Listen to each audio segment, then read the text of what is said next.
Hey everybody, Steve Colescott here for elitefts.com. It's my honor to interview Dr. Bryan Mann. Thank you. Bryan, tell us a little bit about, I'm going to let you explain your current job position. Well, I'm Assistant Director of Strength and Conditioning for the Athletic Department at the University of Missouri.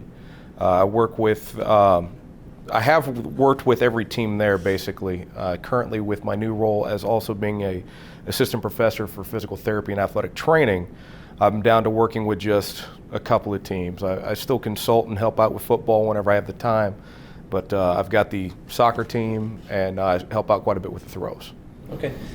Tell us a little bit about how you got started in, first off, lifting, and then how that transitioned into coaching for you. Well, I started off with lifting, basically because my birthmark. I was made fun of as a kid all the time. And I thought, if I get big enough and strong enough, they are going to leave me alone. And that's exactly what happened. And actually, I got into coaching just by being at the right place at the right time. I had been studying for a biology test out at, I went to Southwest Missouri State University, now it's Missouri State, and there was a Taco Bell, so I could have endless supply of bean burritos and Diet Pepsi to keep me going. And had a little plaza type thing there, and I was studying that, and it was right in front of the athletic weight room, and one of my friends who was a football player came up and was talking to me, and the head strength coach came up. He's like, "You're a big guy, what do you do?" It's like, "Well, I'm a power lifter." He's like, "Oh, you heard of Louis Simmons?" I go, "Yeah, I've heard of him."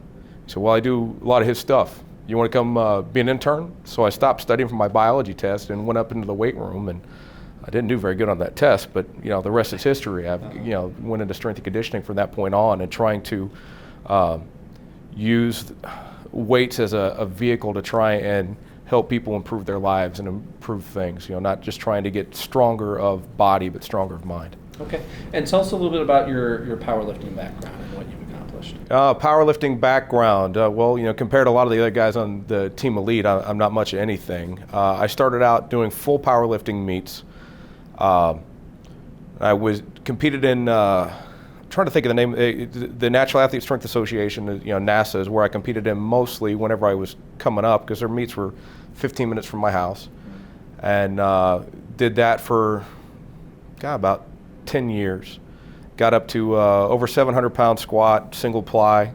And then with strength and conditioning, your time is limited for meets. I ended up going to do just bench press only, and I got up to 750 in a multiply shirt, double denim, old school Karen's ugly thing, but so that's the best that I did there. Smock. Yes, essentially. And then I didn't ever get it in a meet, but I did 975 in the gym in one of those old Enzer canvas suits. That's a bad word here. I shouldn't have said Enzer, but No worries. But those are my accolades. My deadlift sucks. I got small hands. I can't hold on to the bar.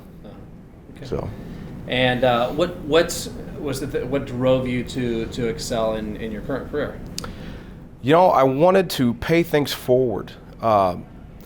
I wanted to, pay things forward in two respects. The weights always gave me an anchor. Powerlifting always gave me the anchor to my life that when everything else was gone to hell, I could always go into the weight room.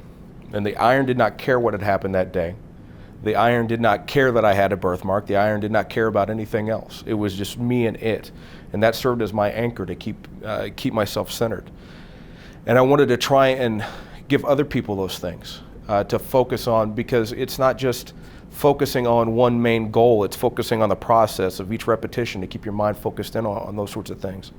And then with strength and conditioning, going into the research side of things to pay things forward, because I feel that I was in a different situation than most people coming from a PhD program. I was a strength and conditioning coach first. I was in strength and conditioning for 10 years before I even went to a stats class, for a doctoral level. And that my practical experience there could really help to pay things forward and to change the way things are done in strength and conditioning. The APRE study that I did, I got tired of seeing all the literature saying 12-week studies, 16-week studies. Man, NCAA regulations with spring ball and everything, we never get more than 5 or 6 weeks. I can't translate the 12 or 16-week program to 5 or 6. It doesn't work. So I thought we just needed to go and find out the way to do things with the current schedules. Okay. Well, I appreciate it. I recommend that each of you checks out Bryan's column He's one of our more popular columnists, and thanks for talking to us.